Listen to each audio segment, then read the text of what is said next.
Good rising, brethren. This is Big Judah coming to you guys from California. Before I begin, give all praises to the Most High Yahweh. Acknowledgement to the earthly mother. Who is wisdom? Who is the Holy Spirit? Acknowledgement to Yahushai.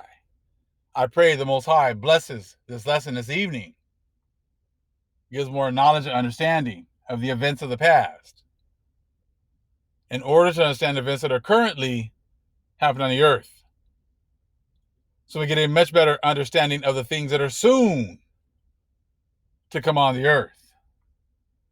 Brethren, we're going to be getting into this book right here about Atlantis, the antediluvian world, the first edition. And you're going to see again what they've hidden, what they've taken out. And that lets you know what this whole aim is about. This whole aim for them was to hide the Most High's chosen people. All goes back to Psalms 83. It all goes back to the Testament of the 12, talking about how we would lose all of our information, lose the information of our lands, our languages, who we are. And these books prove those prophecies to have been true, and it also proves the fact that these prophecies have already come to pass. See, Christians will talk about Psalms 83, and they'll say it's a Psalms 83 war. And they'll try to say it's something that's about to happen in the future.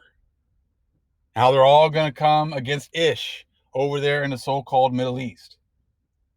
But we can show you time after time that this has been a covert war.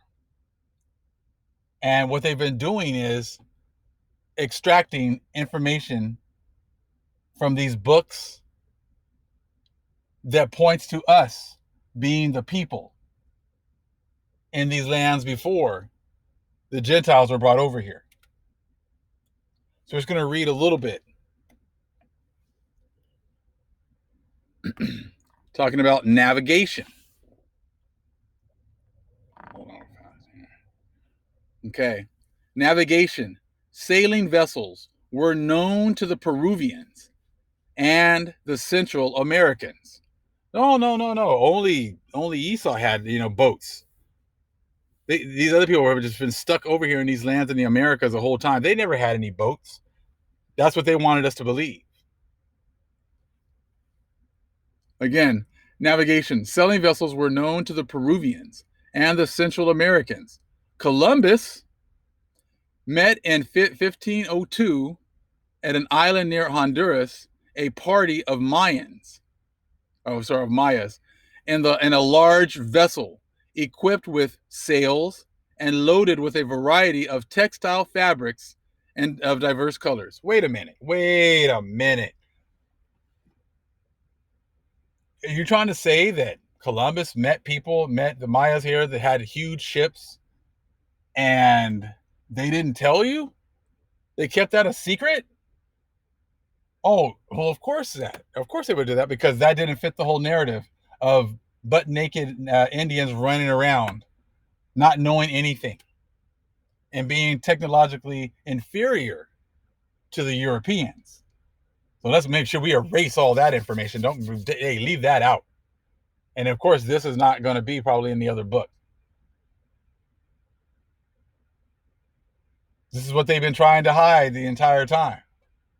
And see, this information brings down their kingdom even faster, because it clarifies prophecies in the Bible.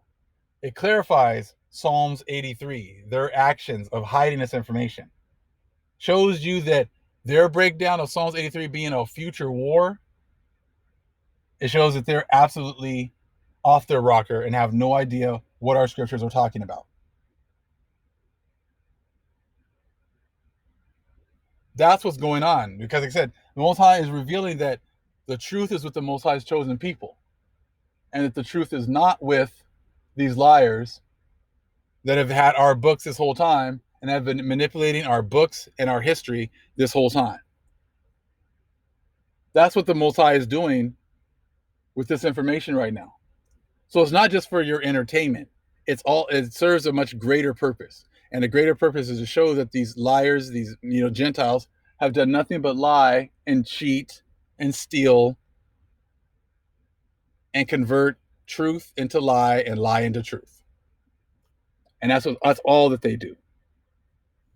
So Columbus met in 1502 at an island near Honduras, a party of the Mayas in a large vessel equipped with sails and loaded with a variety of textile fabrics of diverse colors. Manufacturers.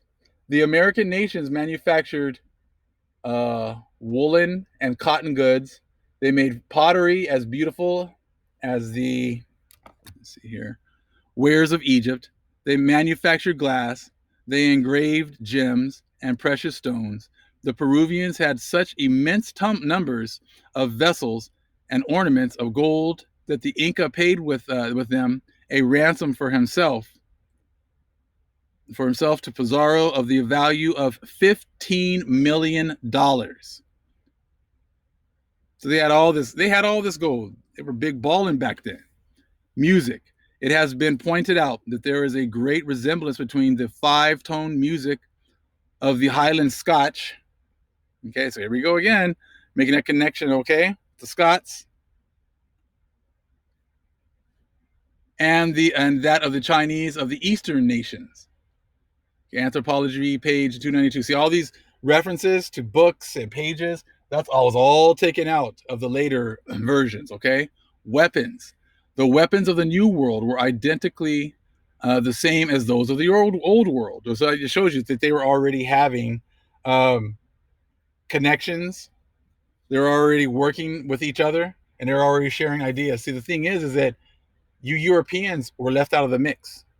You were the redheaded stepchild. Nobody was going to deal with you because they already knew what you were all about. How if anybody included you, that just means death and destruction because you guys can't be trusted. But everybody else in the world was thriving and trade. It says they consisted of bows and arrows, spears, darts, short swords, battle axes, and slings. And both peoples used shields or bucklers, okay, and casques of wood or hide covered with metal. If these weapons had been derived from separate sources of invention, one country or the other would have possessed implements not known to the other, like the blowpipe, the boomerang, etc. Absolute identity is so many weapons strongly argues identity of origin. Okay, so these guys were working together the whole time. Like I said, it's just most of you Gentiles were the ones that were out of the loop. Religion. The religion of the Atlanteans, as Plato tells us, was pure and simple. They made no regular sacrifices, but fruits and flowers. They worshipped the sun. Okay, so we know that we talk about that in the Bible about giving actual sacrifices of fruits and flowers, like first fruits. Okay, in Peru, a single deity was worshipped, and the sun, his most glorious work, was honored as his representative. Quetzalcoatl, the founder of the Aztecs, condemned all sacrifice but that of fruits and flowers. The first religion of Egypt was pure and simple. Its sacrifices were fruits and flowers. Temples were erected to the sun Ra throughout Egypt. In Peru, the great festival of the sun was called Raimi. The Phoenicians worshipped Baal and Moloch, and the one represented the beneficent, and the other, the injurious powers of the sun. Okay. Main point. This is the execution of Psalms 83, the hiding of our knowledge and understanding. That's what the whole Psalms 83 and the tumult against the Most High's chosen people, making it so that Israel won't be no one that's going to not be in anybody's memory anymore. They've done this, and you can see it now through these books. They can see it what the information they extract from the books. What is it? Why is it so important to extract this information? Because they don't want the name of Israel to be known throughout the world, especially during their reign. But now that we realize that their reign is over, the Most High is bringing the name of Israel and our accomplishments back to the forefront, because eventually the Most High is he's raising us up, and the other nations are going to be put back in their positions as well. But as we are moved up, the world is going to be happy once again. The world is going to be back in order once again. But that first comes with learning who we are, and the world learning who we are once again. And then blessing the Most High's chosen people, not cursing them, and following our power, the true power of the universe. All praise is to the Most High Yahweh. Acknowledgement to the earthly mother. Who is wisdom? Who is Holy Spirit? Acknowledgement to Hawashai. Shalom.